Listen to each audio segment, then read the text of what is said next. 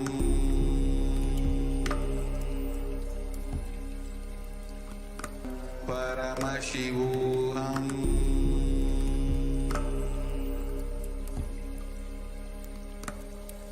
Om Nithyananda Paramashivoham.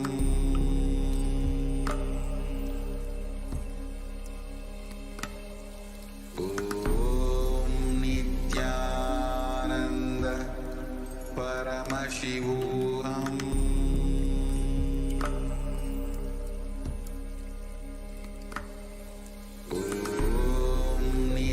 Just be alive for next 3 years. Don't die within next 3 years.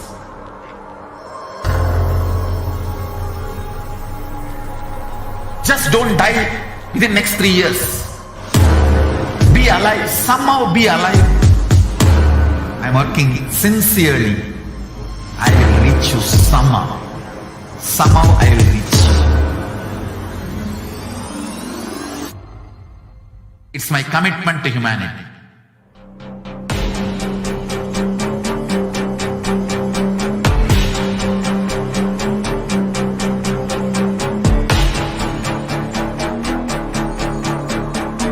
Just don't die within next 3 years. I will reach you wherever you are, whichever corner of the world you may be. I will reach you with enlightenment. You manifesting the space, state, powers, being, Paramashivoham. It is possible, and it is possible for you.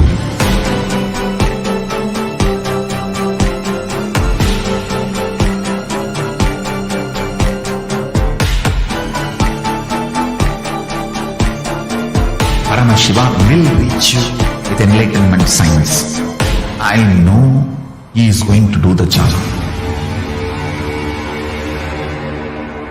Just be alive for next 3 years. Nothing else. Just be alive for next 3 years. Don't die within next 3 years.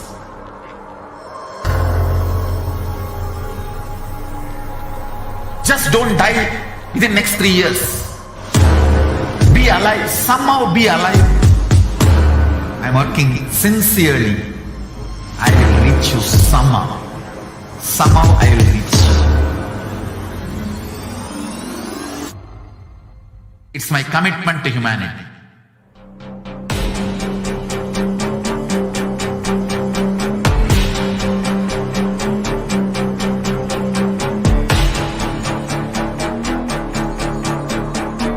Just don't die within next 3 years.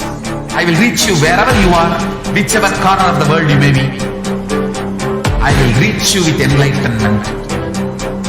You manifesting the space, state, powers, being, Paramashivoham. It is possible, and it is possible for you.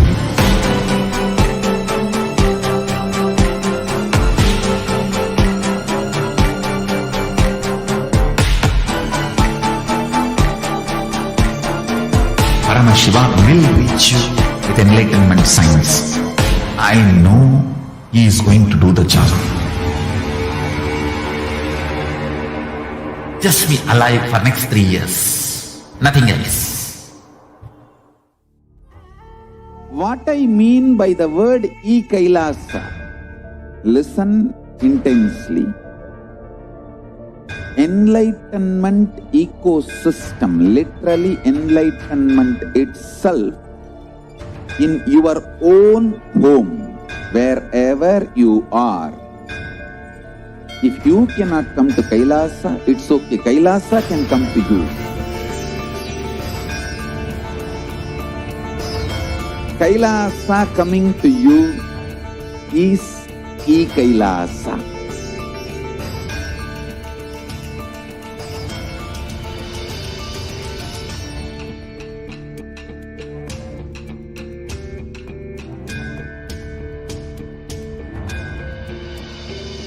I will revive Hinduism. I am a Hindu revivalist, not by any revolution, but by evolution.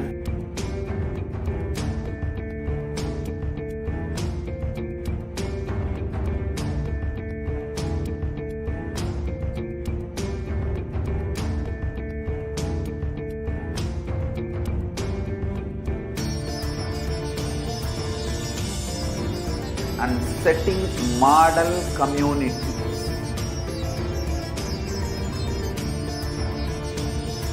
Kailasa enlightenment ecosystems, Sarvanya Peethas all over the world.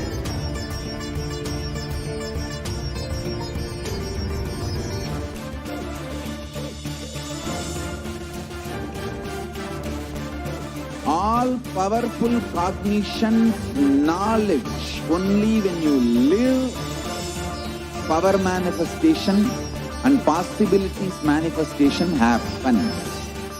It's a fundamental truth.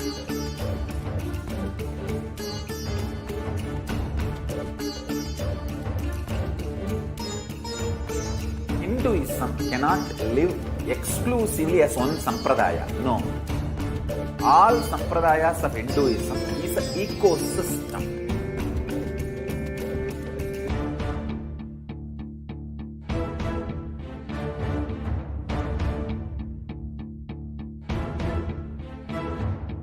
So don't keep quiet thinking that if one sampradaya is attacked, only that sampradaya is going to be affected. All of us are ecosystem.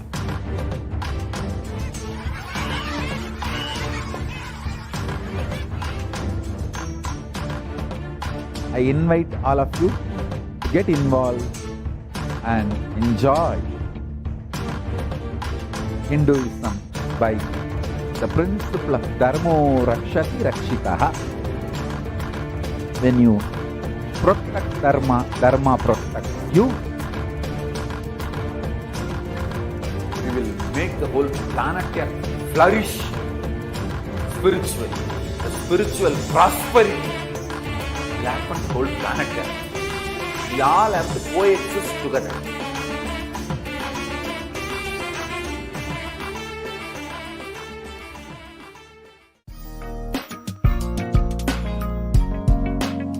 We get you health. We get you ability to build beautiful relationships in your life.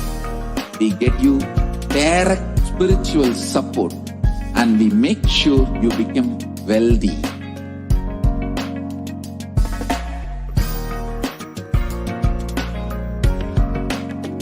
We won't stop giving you just good life. We will literally not stop till you live enlightened life. Manifesting the state of Paramashiva, space of Paramashiva, powers of Paramashiva, being of Paramashiva.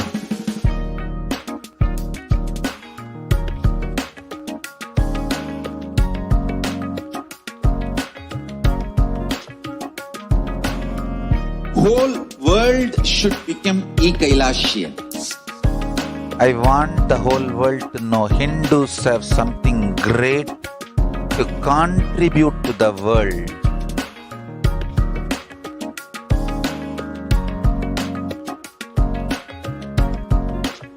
We have something great to contribute to the world. Let us do that.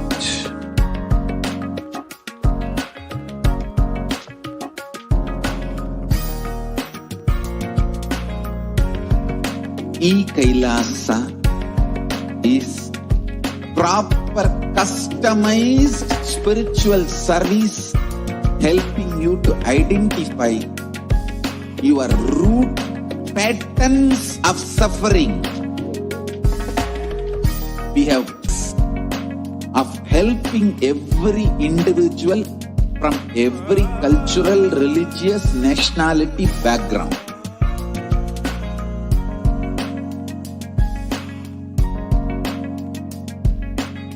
You will have lowest reactionary assumptions, highest awakened response, alive response for life continuously.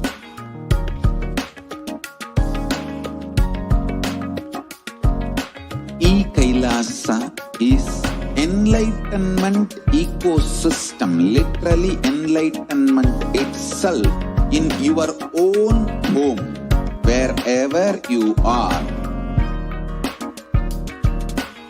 Proper customized spiritual service helping you to complete with your life negativity. Withdrawal from life, self-hatred, self-denial, self-doubt, so much of tiredness, laziness, we can support you, aligning your diet, your attitude, your aptitude, your understanding about life. We can help you with everything.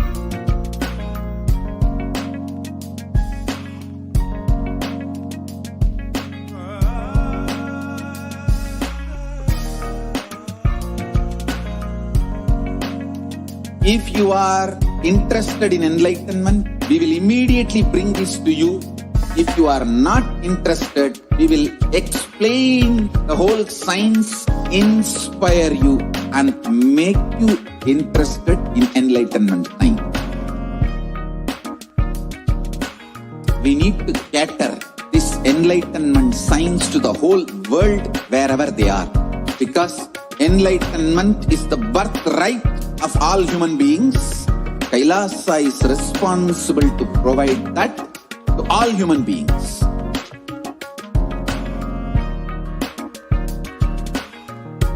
Kailasa is the totality of the knowledge I received from my gurus and practice manifested in my life, perfected by teaching millions of people from all cultures, time zones, backgrounds, genders, nationality, race, from every creed.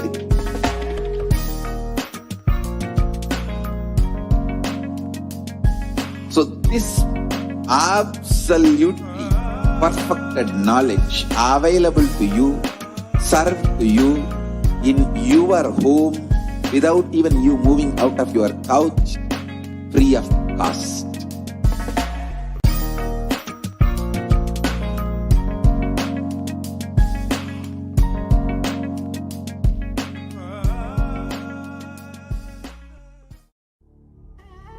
What I mean by the word Kailasa, listen intensely.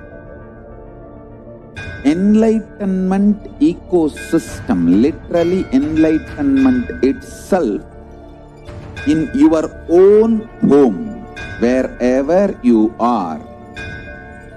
If you cannot come to Kailasa, it's okay. Kailasa can come to you. Kailasa coming to you is Kailasa.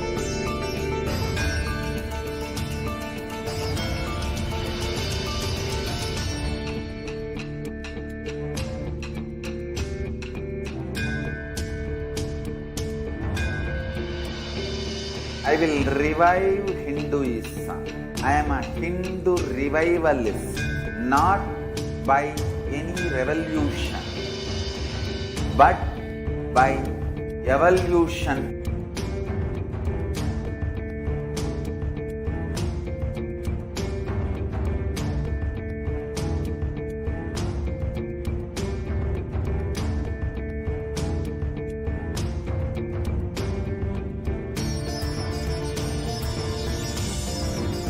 And setting model community.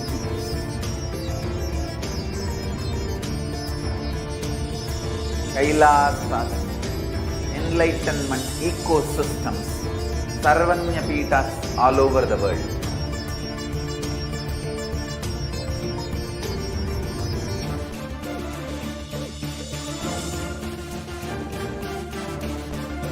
All powerful cognition, knowledge, only when you live, power manifestation and possibilities manifestation happens. It's a fundamental truth.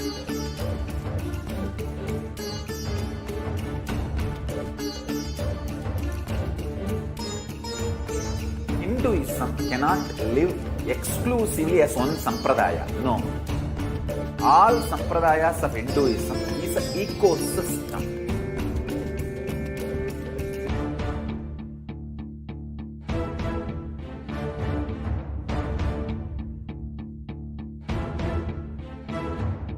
So don't keep quiet thinking that if one sampradaya is attacked, only that sampradaya is going to be affected. All of us are ecosystem.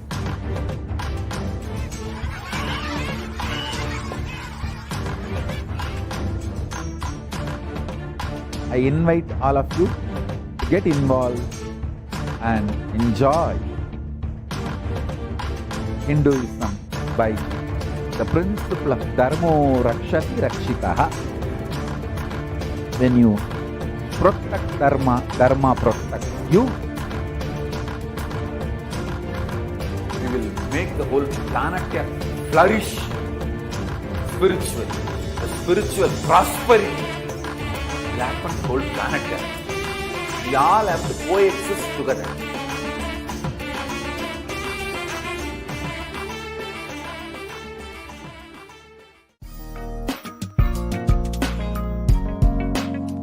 We get you health.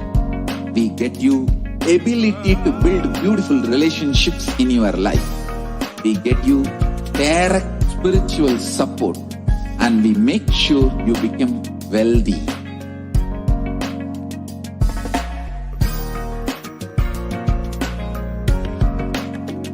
We won't stop giving you just good life. We will literally not stop till you live enlightened life. Manifesting the state of Paramashiva, space of Paramashiva, powers of Paramashiva, being of Paramashiva.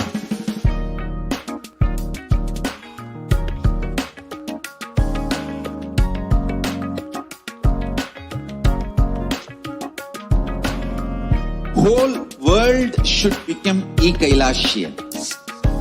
I want the whole world to know Hindus have something great to contribute to the world.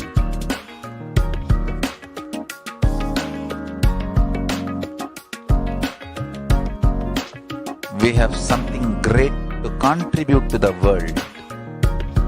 Let us do that.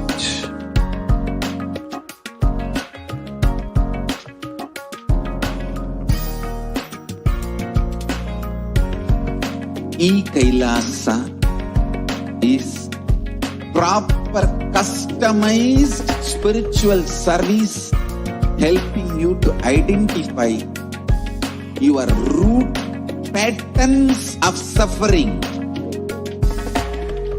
We have perfected the science of helping every individual from every cultural, religious, nationality background.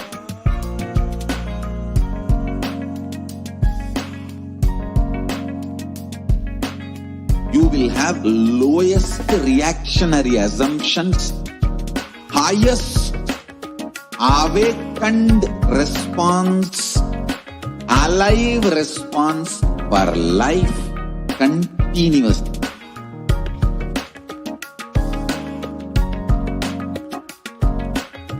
Kailasa is enlightenment ecosystem, literally enlightenment itself in your own home, wherever you are. Proper customized spiritual service helping you to complete with your life negativity. Withdrawal from life, self-hatred, self-denial, self-doubt, so much of tiredness, laziness. We can support you aligning your diet, your attitude, your aptitude, your understanding about life.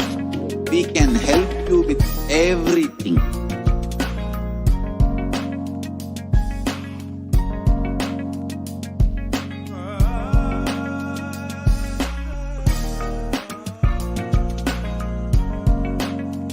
If you are interested in enlightenment, we will immediately bring this to you. If you are not interested, we will explain the whole science, inspire you and make you interested in enlightenment time. We need to cater this enlightenment science to the whole world wherever they are. Because enlightenment is the birthright of all human beings. Kailasa is responsible to provide that to all human beings.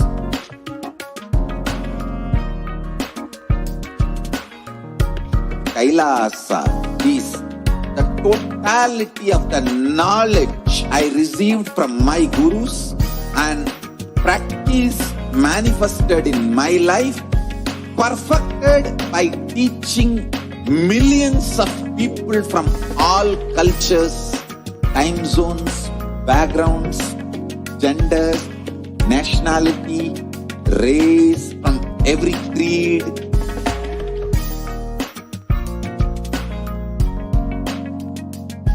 So this absolutely perfected knowledge available to you, served to you in your home without even you moving out of your couch, free of cost.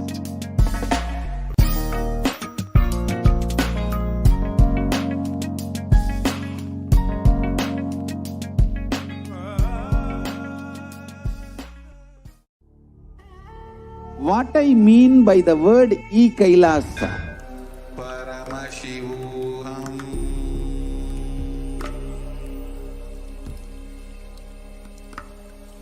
Om Nithyananda Paramashivoham.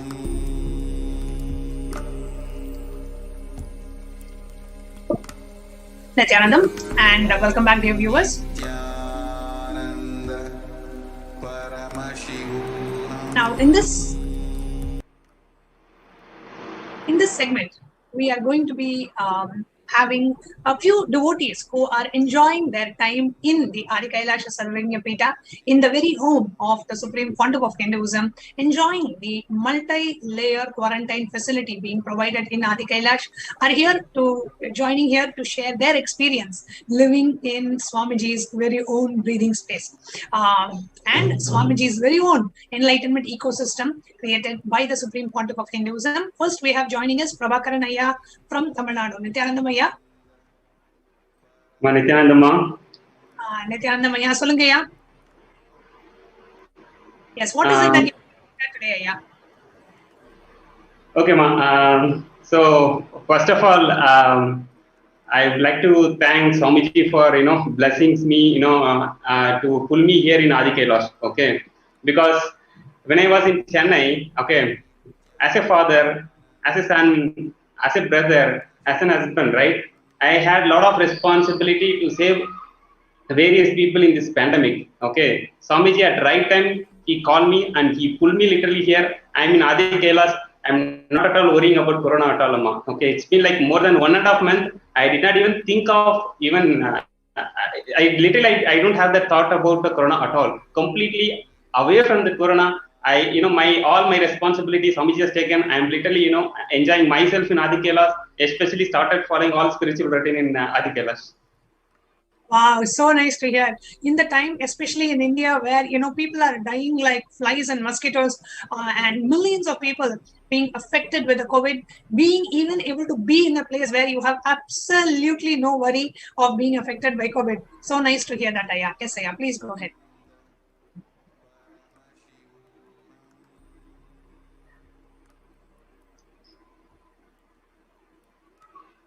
Yes, Ayya, please continue.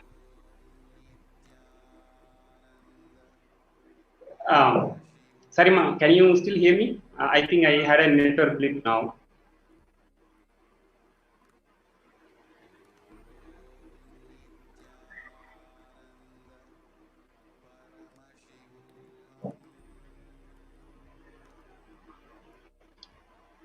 Are you able to hear me, Ayya?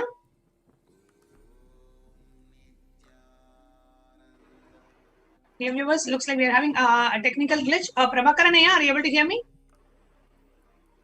Yeah, ma, I can hear you now. Yeah. Yes, Ayya. Please go ahead. Go ahead and share what you would like to share, Ayya. Yes, ma'am. As I mentioned, it's been 1.5 months now in Adi Kailash.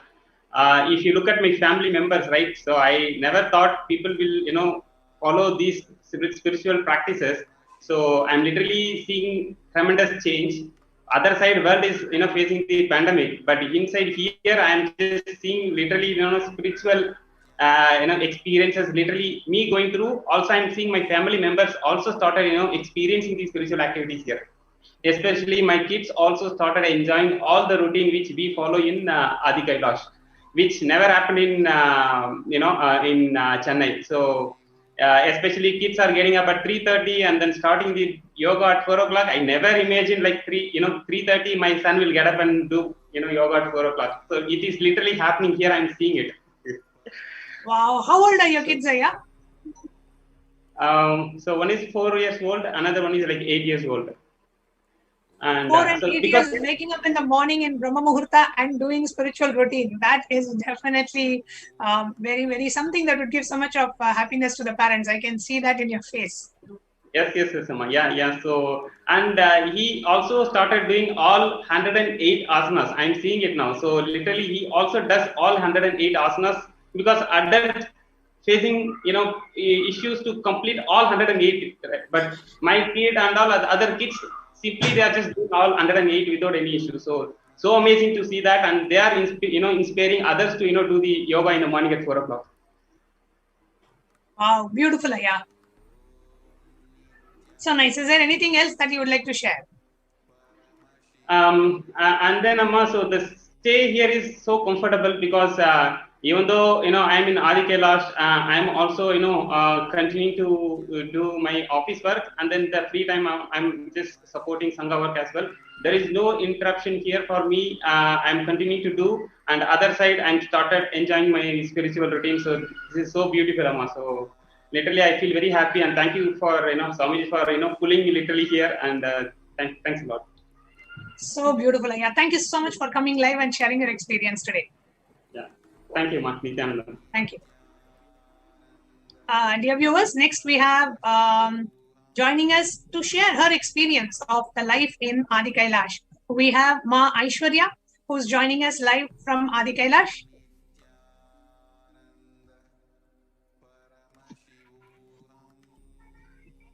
Yeah, Nithyanandam, everyone. Nithyanandam, Aishwarya, thank you so much for joining us live today. Yes. So, like, kids are having a blast here. Yeah. So, I just want to share this weekend experience. Like, I usually think, like, kids are doing yoga routine, like, with their cousins for the past 100 days. So, I always, my daughter used to tell me, like, you have to wake me at 3:30 or 3. I will do yoga with you.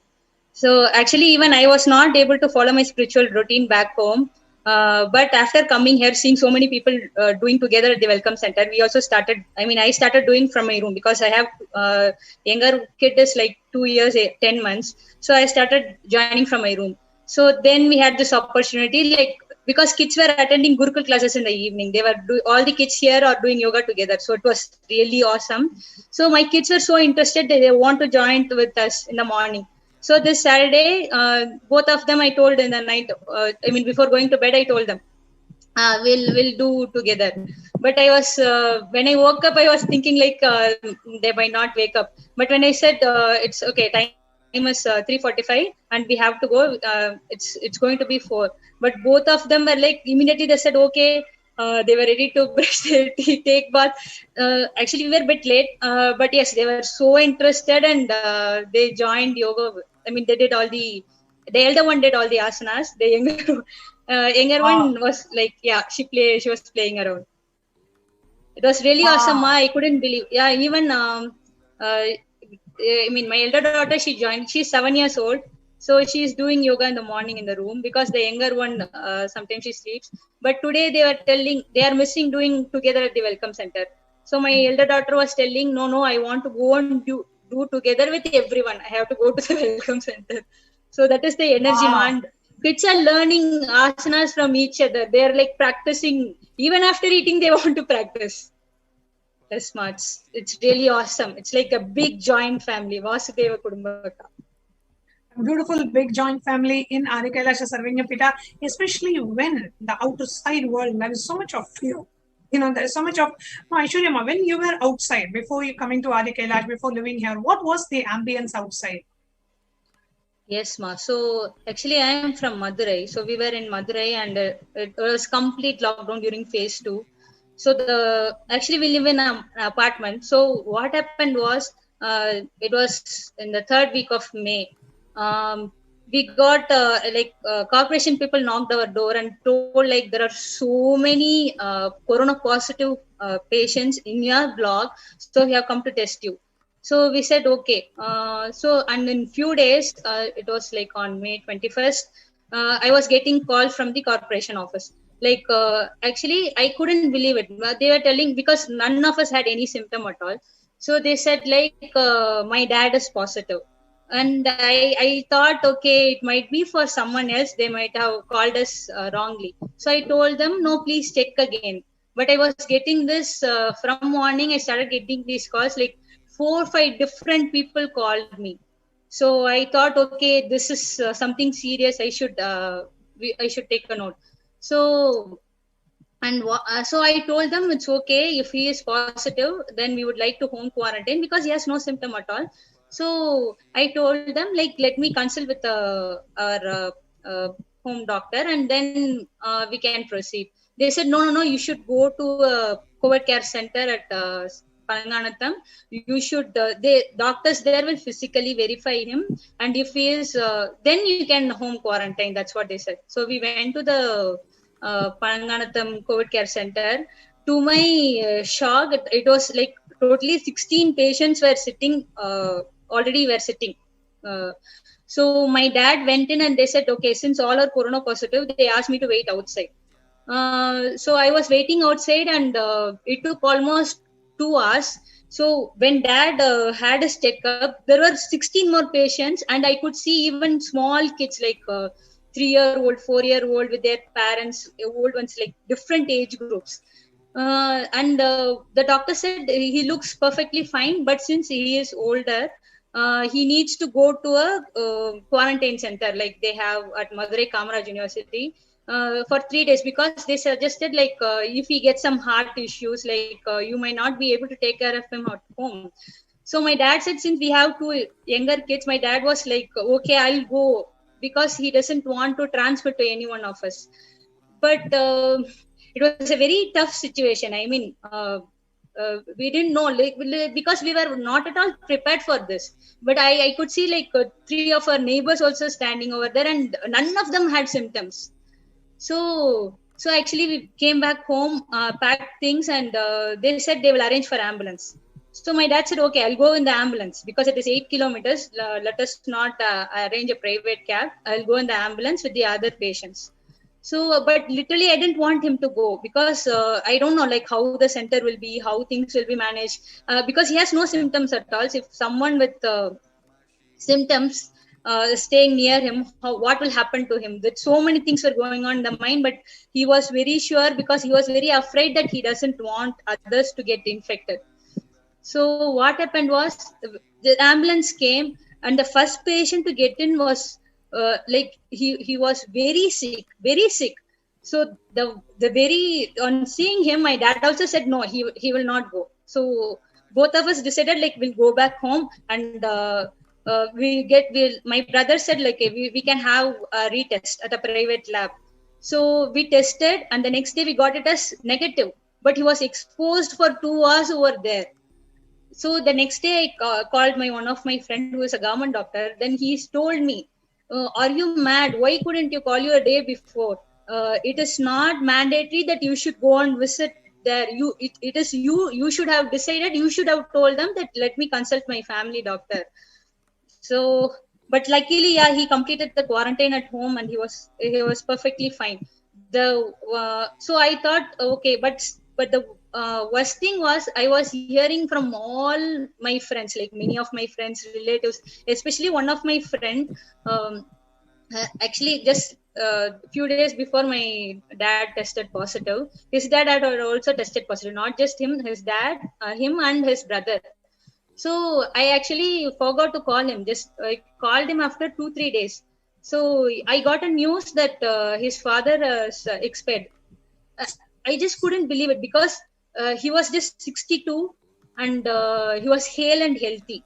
He was diabetic, but otherwise he had no health issues at all, and he had not gone out at all. He left.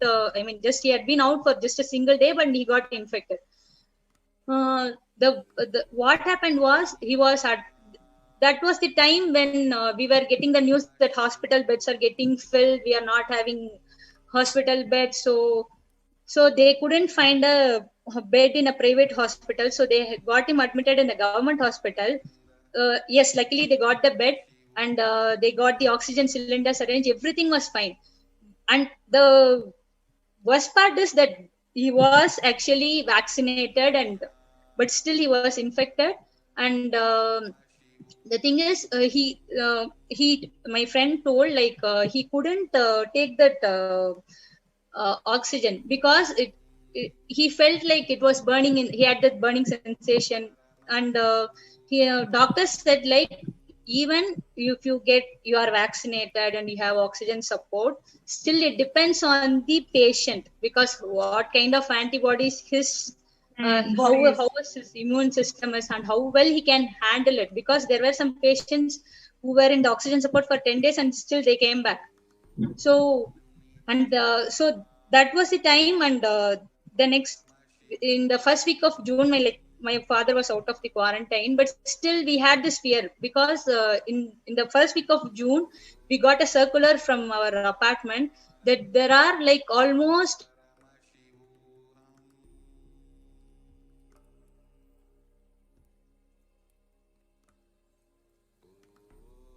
Looks like Ma Aishwarya. And I Yes, could hear.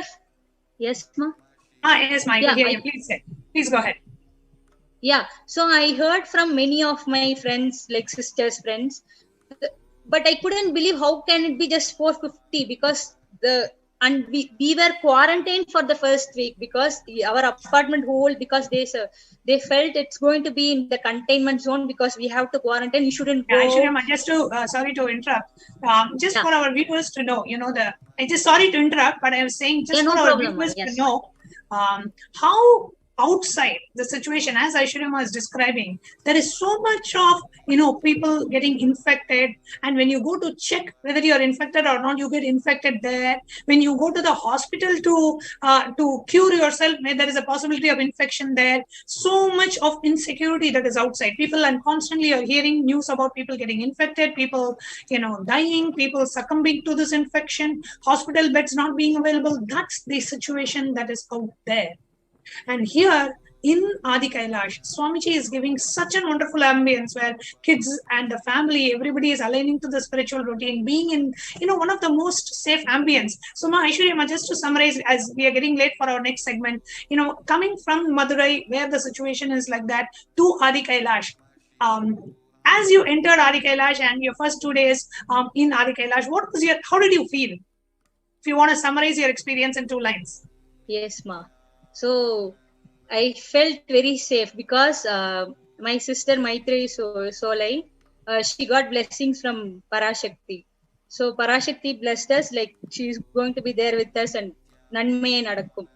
So it was like we were very sure that this is the journey that we shouldn't delay anymore, because I was contemplating like, okay, let dad finish the quarantine, then I'll go. Because when Swamiji said on 23rd, I just wanted to go, but dad had to finish his quarantine and then we were self-quarantined. So on 8th, so we started on 10th. So the one thing I was a bit worried was how I am going to manage the quarantine period with the kids. But they were extremely understanding and they were extremely cooperative, and everything went so well. The biggest problem I had was only about the food, like how much count I should have, because if I order 3 for us, it will get wasted. Like that was the only problem I had. Imagine outside I had, what will happen? Like if I get infected or if my neighbor is infected, how will I know? Like I had no other issue at all. It was only the food. Okay, it should be 2, like morning, breakfast, lunch, or it should be 2 and 3, something like that. That was the only problem I had. And wow. And in Adi Kailash, when you are in quarantine, the meals gets actually delivered to where you are. So you don't even have to go out for your meals. You can just sit in your room and you can just tell how many meals and what time you want. And the volunteers actually deliver the meals to your place. And then you just go out of the room and pick up the meals that are kept outside for you, packed and boxed. So thank you so much, Aishwaryama. And as we're getting late for our next segment, we will be moving on. Thank you so much, Aishwaryama, for coming and joining us today. It was really, really nice to come and hear you share about how your kids are beautifully aligning and how, as a family, now you are in the most safest place in India to completely protect yourself. Thank you so much for coming and sharing. So, dear viewers, we will now be moving on to the next segment of this program as we are observing the Hindu Persecution Awareness Month in July 2021. We have been sharing with you over the past few days the attacks on the various ancient enlightenment ecosystems and the various Kailasas by the anti-Hindu elements and neo-Hindutva militants consistently and relentlessly attacking the various enlightenment ecosystems established by the Supreme Pontiff of Hinduism to revive Sanatana Hindu Dharma. So the next segment, let's enter into. I now invite Masada Shupriya to give us an introduction to what is the segment and what aspect of the persecution we are going to be hearing about today. Yes, ma'am. Thank you, Nithyanandam. Nithyanandam, and welcome to all the viewers as we are entering into the next segment in today's program, a continuation in a series of presentations on the persecution against the Supreme Pontiff of Hinduism. Now, we have been hearing the stories of survivors of the most brutal types of assault, the most violent attacks, and some of the most cunning, strategic conspiracies that have been done on Hinduism, done against Hinduism, and ultimately against the Supreme Pontiff of Hinduism.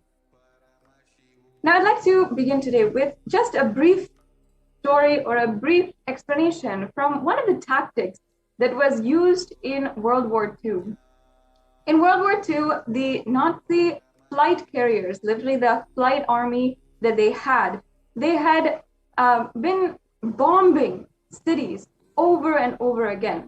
And they would just throw the bombs over the cities and do that over and over again. And it'll entirely displace the community living in those areas. It'll destroy the infrastructure. It'll make it completely inhabitable. And no person there would be able to live and be able to survive after their attacks. Now, this particular tactic is called blitzkrieg, and it is well known in the World War II as one of the tactics that they used, that the brutal Nazi forces had used to eliminate entire Jewish villages, entire Jewish counties, and literally just wipe them out as a whole. Today, we are presenting to you the attacks against the Adi Kailasha Sarvagna Peetham, where in a very similar way, not just over a few months or a few years, but 2 decades, we have seen continuous forms of attacks, continuously, year by year, never once having a break in the attacks, in the different forms of attacks, and literally a type of blitzkrieg that the anti-Hindu militant forces have enforced, have literally executed to destroy this ancient Hindu kingdom. Now today, just in the previous segment, we heard 2 beautiful sharings of people who are benefiting from Adi Kailasa Sarvagna Peetham as their new home, as the Kailasa COVID Care Center. And yet, we have seen how over the last just 10 years, if you see, how over and over again, without a break, there have been so many attacks where firebombs were sent inside, were targeted at the residents of the Supreme Pontiff of Hinduism, where raids were executed by the anti-Hindu militant forces. The henchmen of the anti-Hindu militant forces were jumping over the gate and bypassing, brutally destroying all types of security footage and bypassing in order to target the administrators of Kailasa, of the Adi Kailasha Sarvagna Peetham. And we have seen even people trying to loot and implant different criminal evidences and trying to pose as if there is something criminal going on in the Adinam. Yet, when there is, of course, absolutely nothing that was there in the Adinam as evidence. We have seen in the name of trying to search or trying to investigate how different authorities had literally stolen millions of dollars of worth of digital equipment and literally burned and destroyed the hard work of the Supreme Pontiff of Hinduism, where we have stored his words, his books, his satsangs, and his photographs, his decades long of hard work. They literally, in the name of investigation, they stole these different types of hard drives, computers, different equipment, millions of dollars of worth, and they destroyed it entirely, never to be seen again by Adi Kailasa or any Kailashian. And we've seen how even women, children, have needed to flee their very home, this peaceful monastery where the Supreme Pontiff of Hinduism had made a safe ecosystem for us to live Hindu lifestyle because of the raids that the anti-Hindu militant forces were threatening with. This is just an overview of the brutal assaults and attacks against the Adinam, against the Adi Kailash Sarvagna Peetham. And as the headquarters, as the main place where the Supreme Pontiff of Hinduism had built his entire empire and revived the entire sovereign order of Kailasa in India, this was the main place that was target for the brute force of the anti-Hindu militant forces. As year after year, we did not see a stop to the different raids, the media investigations, the false media portrayals of the Adi Kailasa Sarvagna Peetham.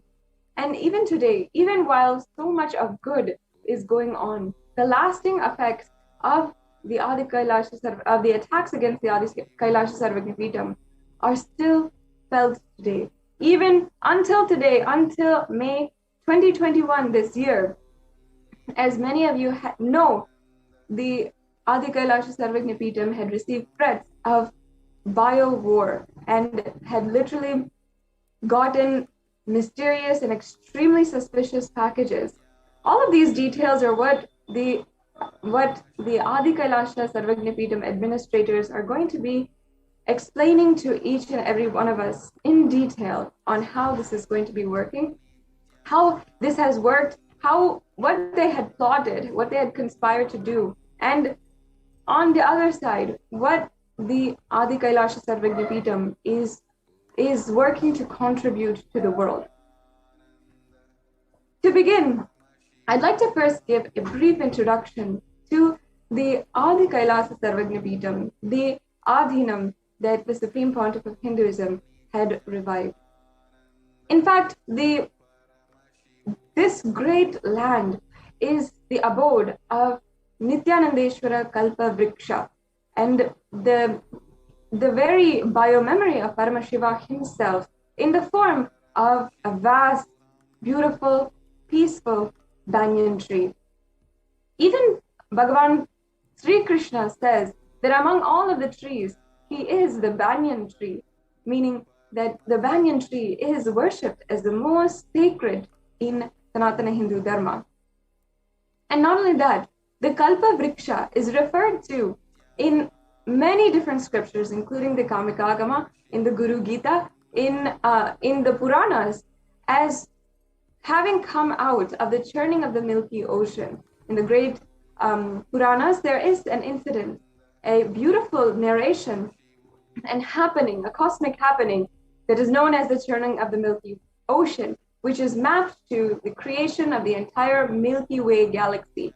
And in this in this creation, in this happening, the Kalpa Vriksha, this divine tree, came out of the churning, came out of the ocean as the Devas and Asuras were churning the entire ocean.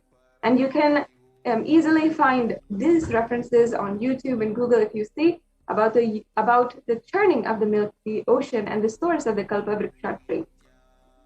And in the Guru Gita, beautifully, it is described how under the temple of the banyan tree, the Kalpa Vriksha, Paramashiva and Parameshwari or Parashakti are sitting. And in that beautiful ambience, Paramashiva gives the secrets to Parashakti on the secrets to living and enlightenment. And not only that, in the Ramayana, it is told and narrated by the great sage Valmiki how Rama, the Lord Rama, the great king of Ayodhya and the incarnation of Mahavishnu had come to this very land near Ramanagara, and they had all of the Sapta Rishis were there, and the Sapta Rishis, who are the great devotees of Lord Shiva, had invited Lord Rama to receive the darshan of Paramashiva. And in the presence of Paramashiva, Lord Rama received all the knowledge, the sacred knowledge of the Upanishad. Later on, after the entire exile and after the Pattabhishekam of Bhagavan Sri Rama, he returned to this very Kalpavriksha tree, and he dictated to Hanuman, his disciple Hanuman, about the Muktiko Upanishad, which is today the 108 Upanishad of the Sanatana Hindu Dharma. Now, in this very land, the banyan tree that exists is the very reflection of that cosmic Kalpa Vriksha. And it is, as the Supreme Pontiff of Hinduism has declared, and we worship it as the energy and embodiment of Paramashiva himself. Under this tree are the incarnations, the samadhis of incarnations, previous incarnations of the Supreme Pontiff of Hinduism. And this banyan tree, this great embodiment of Paramashiva, is the very tree where all the previous incarnations of the Supreme Pontiff of Hinduism, including Bhagavan Sri Venkateshwara, Madurai Meenakshi, Devi Meenakshi, and the Ardhangani, the form of Paramashiva in both the male and female, all of them had come to this tree and interacted, played out their divine leelas in this very land. And in fact, this very land had a great temple, an ecosystem around the temple, but it was destroyed during the Mughal invasions. And it was on this very land that the future of Sanatana Hindu Dharma would be revived by the Supreme Pontiff of Hinduism. In the year 2002, the Supreme Pontiff of Hinduism had after searching for more than 1 year, the disciples of the Supreme Pontiff of Hinduism had found this land and immediately rushed to the Supreme Pontiff of Hinduism that the land that he had a vision of was finally revealed. And in so many different ways, even the landowner had a dream that Paramashiva should tell, or had a dream of Paramashiva telling him that he should give this land to his own form, his own incarnation, who is in the form of the Supreme Pontiff of Hinduism. So the entire Leela played out, where finally on the 1st of January 2003, the Supreme Pontiff of Hinduism had celebratorily inaugurated the Adi Kailasa Sarvajna Peetham. And in this very land, so many different services began to immediately start, whether it is Annadhan, the revival of the Hindu temples, the sacred arts university, the Nithyananda Annalaya. Every single different department of Kailasa began in this very sacred space with the super conscious energy that the Supreme Pontiff of Hinduism had consecrated in so many different forms in this land.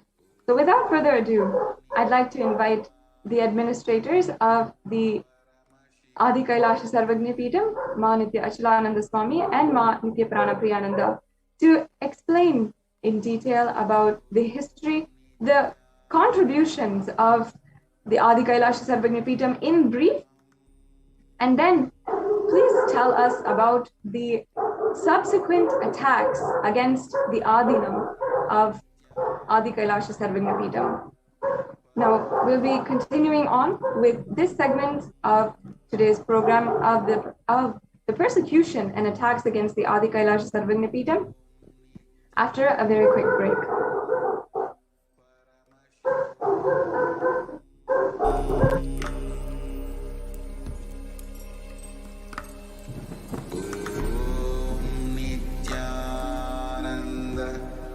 Paramashivoham.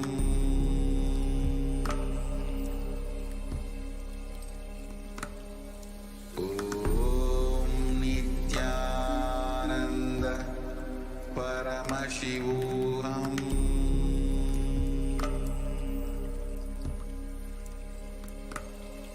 Om Nithyananda Paramashivoham.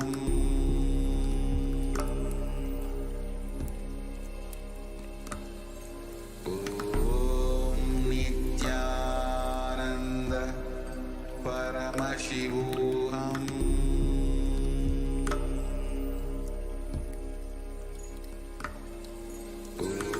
Om Nithyananda Paramashivoham.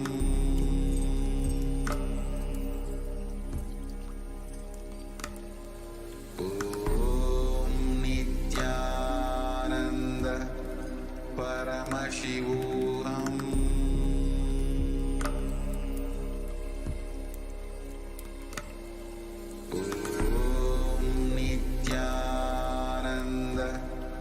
Paramashivoham.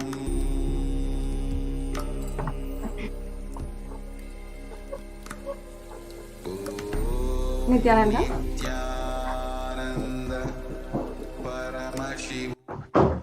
Welcome back to all of the viewers. Joining with me now is Ma Nitya Achalananda Swami to present the persecution against the Adi Kailasa Sarvagnya Peetham today. Also here is Ma Nitya Prana Priyananda. Now, I just, yes, thank you, Ma. We had just finished the presenting to each and everyone about the Kailasa COVID care centers that is ongoing right now, the most impactful solutions to the ongoing pandemic.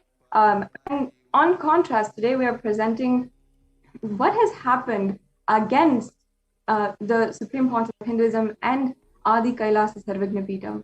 So I'd like to invite both of you respectfully to please narrate about how this started from 2010 and how Adi Kailasa Sarvagnya Peetham, as the ship which the Supreme Pontiff of Hinduism had really worked for more than 2 decades to build up, how it remained as basically one of the places where the brute force was executed by the anti-Hindu militant forces.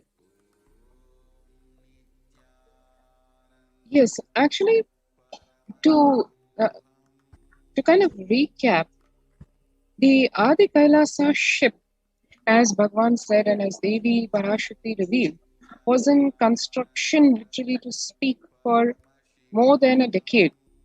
Literally, as we know, the ship was planned for this oncoming pralaya And had it not been for the really unfortunate event of the anti-Hindu militant terrorists literally driving away the Supreme Pontiff of Hinduism into statelessness and exiling him into statelessness, we would really have had probably this pralaya not even being felt by humanity. Yes, whatever course of events or destined may have happened, but it probably would have been with as minimal impact as possible to humanity. And we all know, as Devi again and again is repeating with so much of care and concern, as what one would say, that even though captain is not there, the ship is there.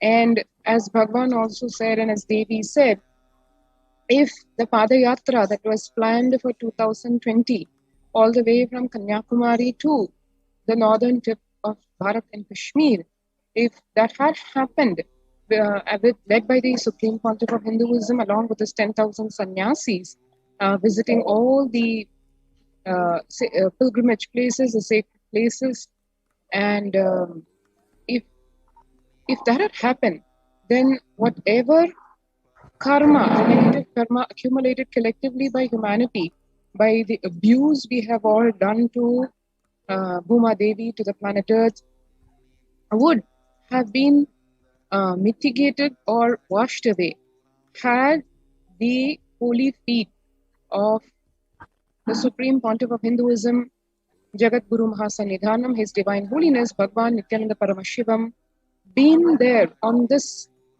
space and place of Bharat. Surely the Kirmi Bhojanam, the Naraka, would not have been able to land on this planet. Because as the Shastra Pramanas also say, as long as enlightened beings, avatars, incarnations are alive and assume their body again and again on planet Earth, the planet Earth will be alive. And if that tradition, if that happening is broken, then planet Earth cannot survive. So it's a very simple logic, so to speak, in that. And all it needed was the Supreme Pontiff of Hinduism to be here on this, in this place of Bharat, and we would have been seeing a completely different face of the corona pandemic. And what really took, how this whole space of Adi Kailasa, the Adi Kailasa ship, the pristine beginnings from the ancient times, one should really have a glimpse of it to see what the Supreme Pontiff of Hinduism has done to make this beautiful Adi Kailasa ship happen, right from the time of supervising down to the last detail. The divine deities, Nithyanandeshwara, Nithyanandeshwari, who occupy the Garbha Mandir in the Adi Kailasa Sarvadipita, to energizing to the Kodi Padayatra, which had a crore, that is 10 million eyes, having the darshan of the living Achavataras of Nithyanandeshwara, Nithyanandeshwari. All this, when one sees only, one can really understand the depth of the statement that Devi Parashakti revealed. That is, Adi Kailasa ship that I was working to make happen through her Nijavatara Nithyananda, and how that Adi Kailasa ship has evolved, and what it took, literally his, for lack of better words, sweat and blood and energy and everything poured into this happening. Let us see just this visual representation of these humble beginnings of Adi Kailasa Sarvatipita.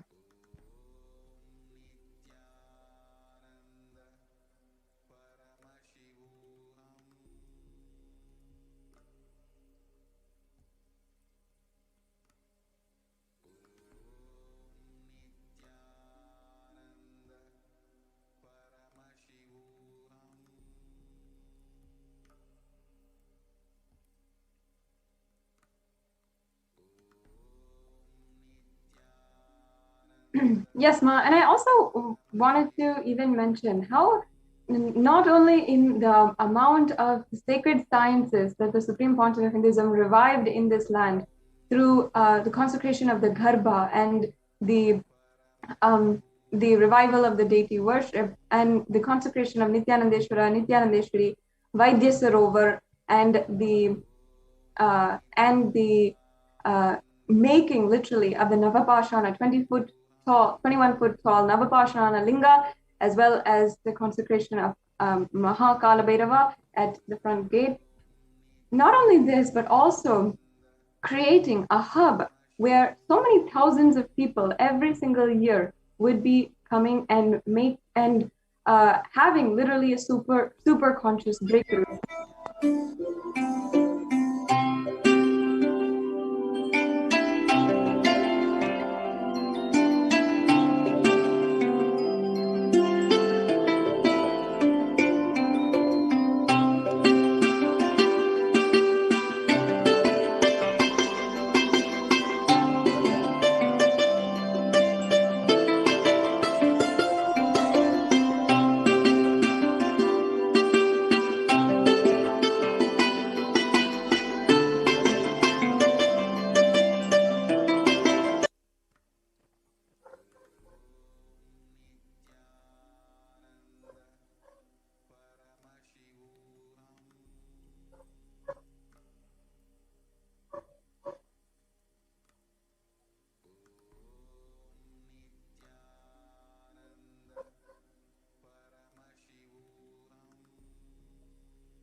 And as one saw, that was a very brief story in pictures, so to speak, of what the Adi Kailasa Sarvajna Peetham, its inception, its formation, and all the way up till today, when the Adi Kailasa ship is serving as the savior for humanity, especially Indians who have very much reason to be concerned about the oncoming third wave of the COVID-19 pandemic.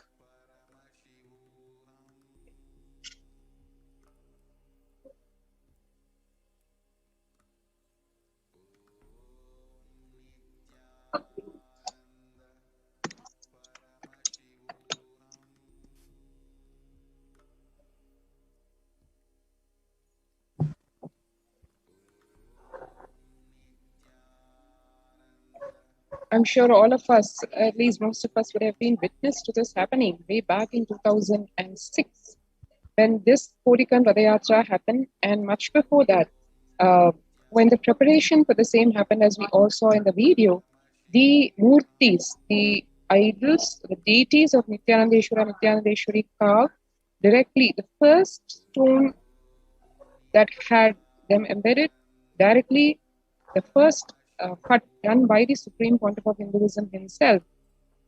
And how today the deities, Nithyanandeshwara, Nithyanandeshwari, the Kalpa Vriksha, the sacred banyan tree, and the 21 feet Navapashana Linga that is gracing the Vaidya Sarovar, and the rare combination of the 1008 Ayurvedic herbs and the Navapashana that went into the making, and how the Supreme Pontiff of Hinduism actually did the whole guidance of the making of the Navapashana, right from the mixing to the manifestation in the form of the 21 feet Shivalinga.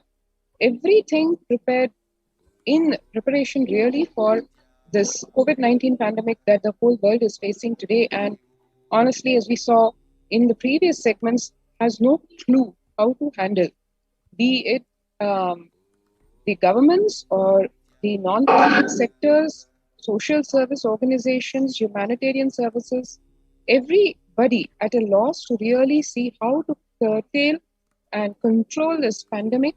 And as Devi said, the only solution for that is the Adi Kailasa ship and the various de facto spiritual embassies of Kailasa across the world.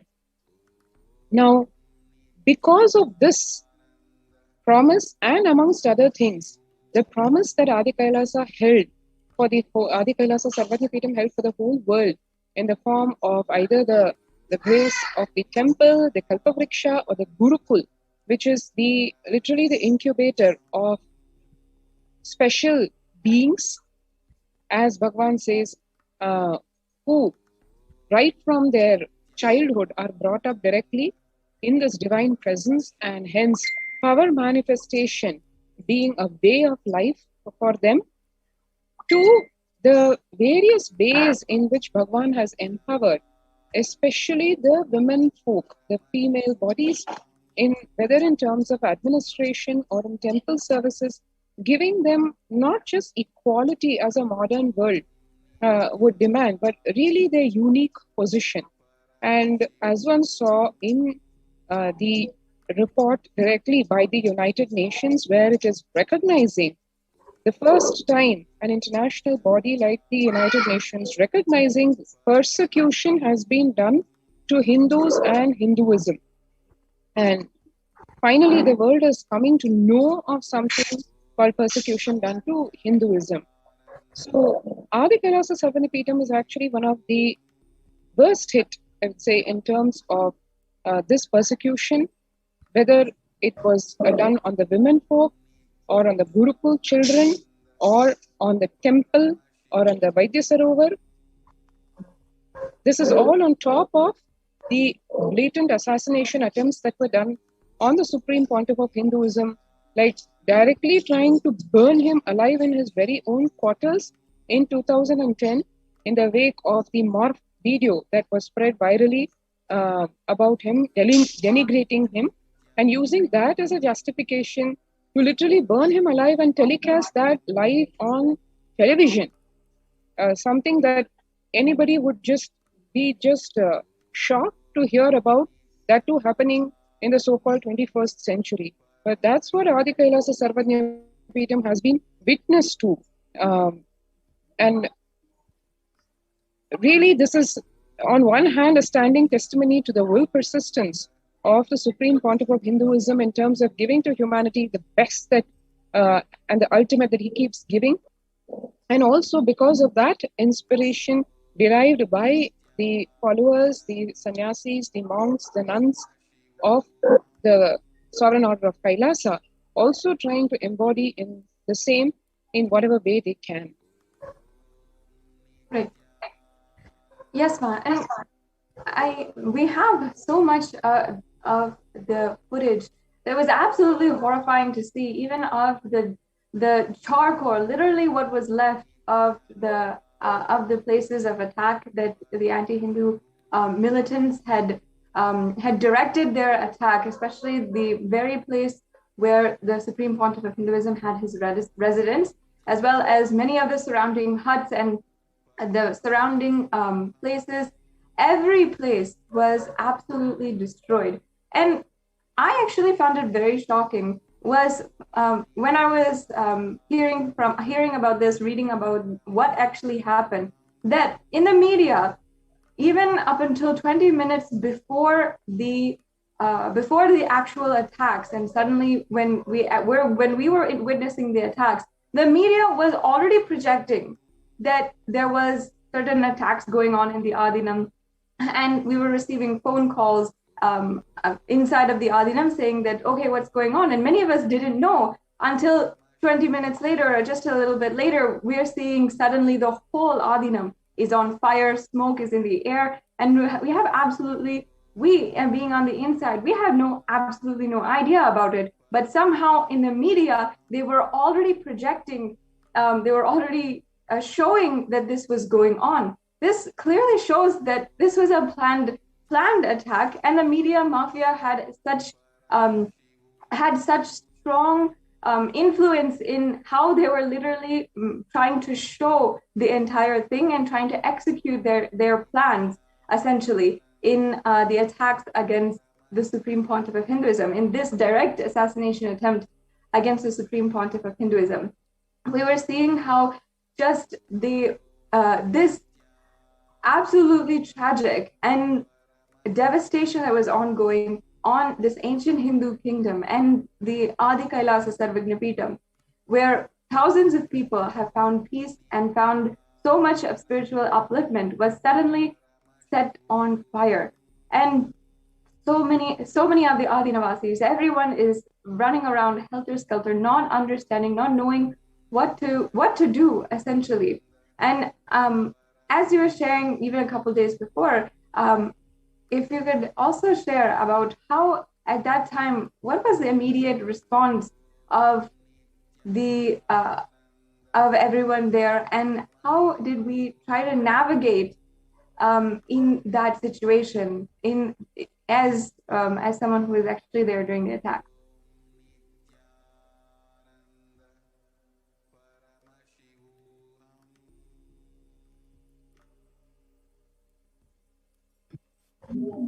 Over the last week, the Adi Kailasa Nithyananda Paramashivam Peetham has been attacked by these anti-Hindu elements and anti-Guru Hindu media mafia and the neo-Hindutva elements in multiple ways. They have attacked these monastery complex because this is the source of the whole entire mission that the Supreme Pontiff of Hinduism took forward to the world, and so many services were all initiated from the Sarvajna Peetham. So they deployed various strategies, including lawfare that happened in 2010, massive character assassination that was done by the media mafia, and sexual assaults conducted on the female monks on various occasions, whether it is in 2020 or 2010 or 2012, in various other occasions. these anti-Hindu elements stormed into the campus, attacked the female monks, and assaulted them, making them feel weak, making them feel helpless and shrink.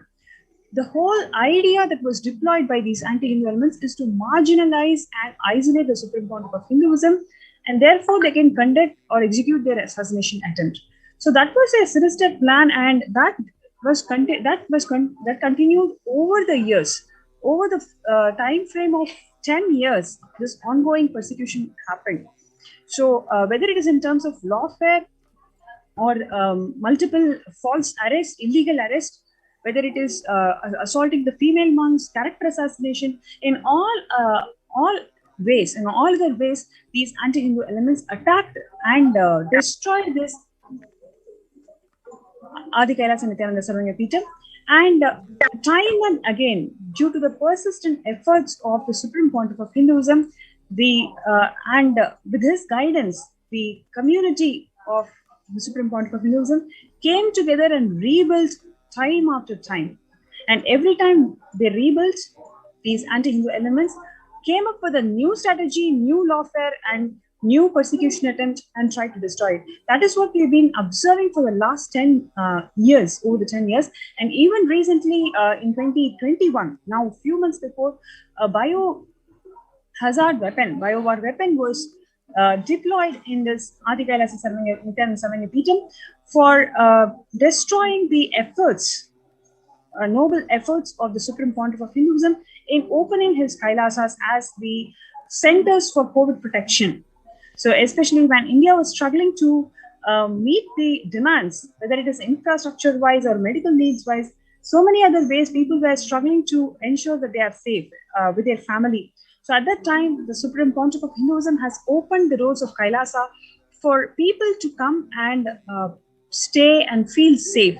So when this noble effort was done by the Supreme Pontiff of Hinduism and the Kailasians, when number of people started approaching the Kailasa's COVID care protection centers, that is when the anti-Hindu elements deployed this biowar weapon on the Sarvanya to destroy these efforts. So this is a very recent news that we are sharing, but this has been the case in many occasions over the last 10 days.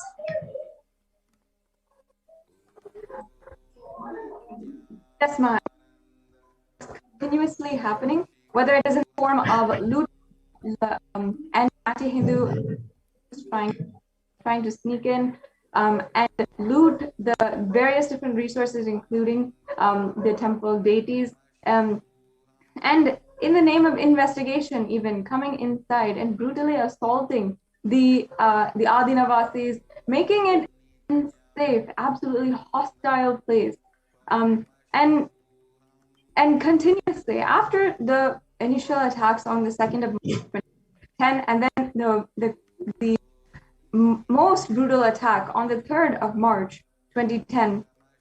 Then after that, and the subsequent days in the following month, as we saw, literally the entire campus was continuously being broadcasted in the media. Even people were trying to implant the various different things that they were trying to claim on us, like, for example, trying to implant even illicit drugs and different types of illegal activities, trying to and make it show as if we had things. Then blatantly media literally trying to show that all these, and lying that all this was going on, and there was so much, there were so many crimes happening on the inside. In these different ways, Adi Kailasa Sarvagnapeetham, even in 2010, had so many false cases filed in the name of even illegal hoarding of sandalwood, illegal possession of tiger skin, and residence on a forest land. All of these were different ways that the media and the anti-Hindu, the media mafia and the anti-Hindu militant forces had literally been attacking in very strategic ways, attacking directly at and ensuring that the exact Hindu practices were entirely twisted, and they were for those very reasons attacked and targeted. And even we have seen in the media how they tried to show as if the sacred ritual, the sacred intense tapas of Pancha Tapas that the Supreme Pontiff of Hinduism started after 53 days in prison. After he started that in the media, how they ridiculed and spread so much of hate speech, spread so many lies about one simple penance that he was doing. And many people do not know that why he was doing this Panchatapas in Adi Kailash Sarvignapitam was in order to heal all of the victims of the anti-Hindu militant forces who had undergone so much of assault, rape, sexual abuse in different forms when the raids and attacks happened in 2010 in the Adinam. And however, on the outside, what they were showing is as if yet another criminal activity was going on. And they just spread these lies and hate speech in the media to continue trying their relentless persecution against the Supreme Pontiff of Hinduism and the revival of Sanatana Hindu Dharma that he was successfully up until that point doing. And all of these attacks had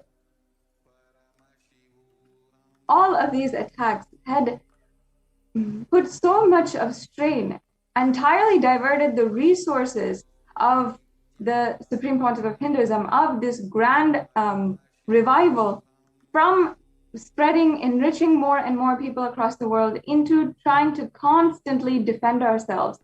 Just like in the Somanath temple in hundreds of years ago, how 17 times Mughal invasions had destroyed the temple. Every single time we rebuilt and we reconstructed, yet again, it was destroyed.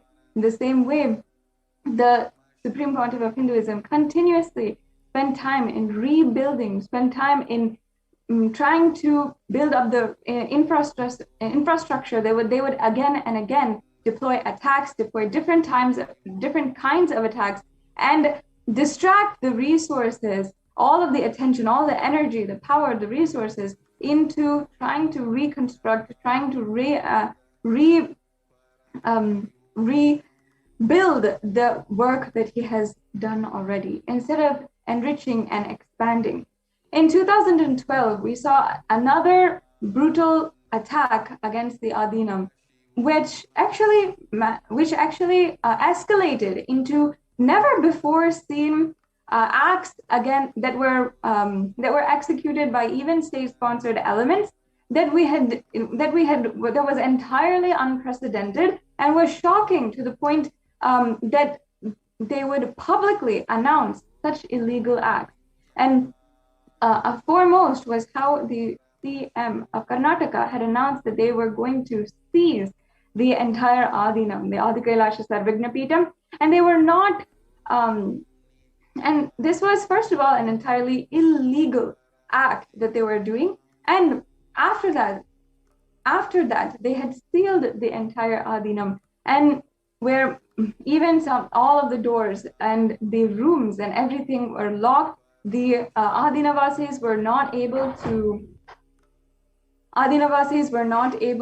to even do even their basic worship every day, not able to congregate in larger gatherings, and in so many different ways, the state-sponsored elements and the anti-Hindu militant forces had worked together to continue oppressing all of the Kailashians inside of Adi Kailash. And the raids that happened in this time were escalated. So many of the administrators of Adi Kailash were even hospitalized and had to undergo surgical procedures for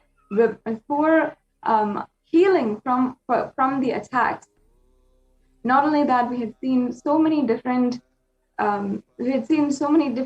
brutal violence executed against the women sannyasis of Adi Kailash.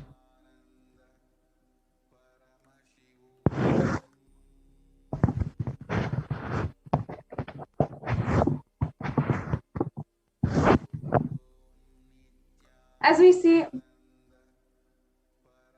over the years, in 2010, in 2012, in 2014, even 2017, in every single year, some form or another, there have been attacks filed against the Adi Kailasha Sarvagna Peetham.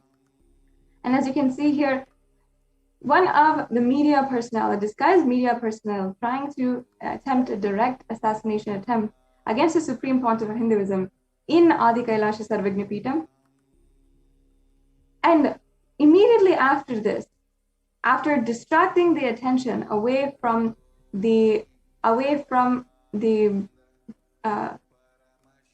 everyone by creating chaos and trying to directly breach the security of the Supreme Pontiff of Hinduism and attempt to assassinate him, a huge deploy of an army of people, henchmen, had jumped over the gates and raided the Adinam and literally destroyed so many properties. And after that had ensued a series of attacks against the monastery, against the Adi Kailasha Sarvagna Peetham, against the monks, and the Supreme Pontiff of Hinduism himself. As we can see, in this way, the Adi Kailasha Sarvagna Peetham had undergone the worst of the attacks against the Supreme Pontiff of Hinduism. It's the very palace and the very residence of the Supreme Pontiff of himself. And in this way, we have seen how, as an example of all of the heritage destruction that they have done for the last 1,000 years, it has literally escalated and been shown here as an example as what has happened against the Adi Kailasha Sarvagna Peetham. This ultimately is a reason why we really need to share the untold story of the Hindu Holocaust, because continuously these attacks have been happening, as Ma Pranapriya had just shared, even until this year in 2021, a attempt to start bio warfare against the Adi Kailash, the Kailashians in Adi Kailash was deployed against the Adinam. And we have seen so many different attacks like this happen again and again. I request all the viewers, take a few minutes right now and please share the UN report where the UN has finally recognized the persecution against the Supreme Pontiff of Hinduism.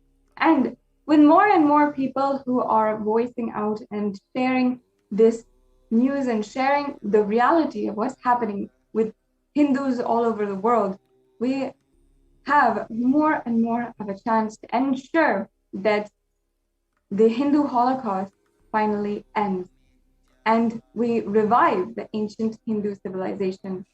This brings us to a conclusion of today's segment on the persecution against the Supreme Pontiff of Hinduism. Please join us for the subsequent segments as we are observing the Hindu Holocaust Persecution the Hindu Persecution Awareness Month in the month of July. And in the next segments, we'll be continuing to present to you exactly the happenings of everything going on inside of the Adinam and the untold story of the Hindu Holocaust. With this, we'll now move forward with the next segment in today's program, the power manifestation and Kailasa courtyard session. Thank you. We'll now be ending with the Purna Mantra. Om Purnamada Purnamidam Purnat Purnamudachyate Purnasya Purnamadhaya Purnamevavashishyate. Om Shanti Shanti Shanti. Hari Om Tat Sarvam Bhagavantam Sri Nithyananda Paramashivam Charan Kamalebhyo Namaha. Thank you, Nithyanandam.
Paramashivoham.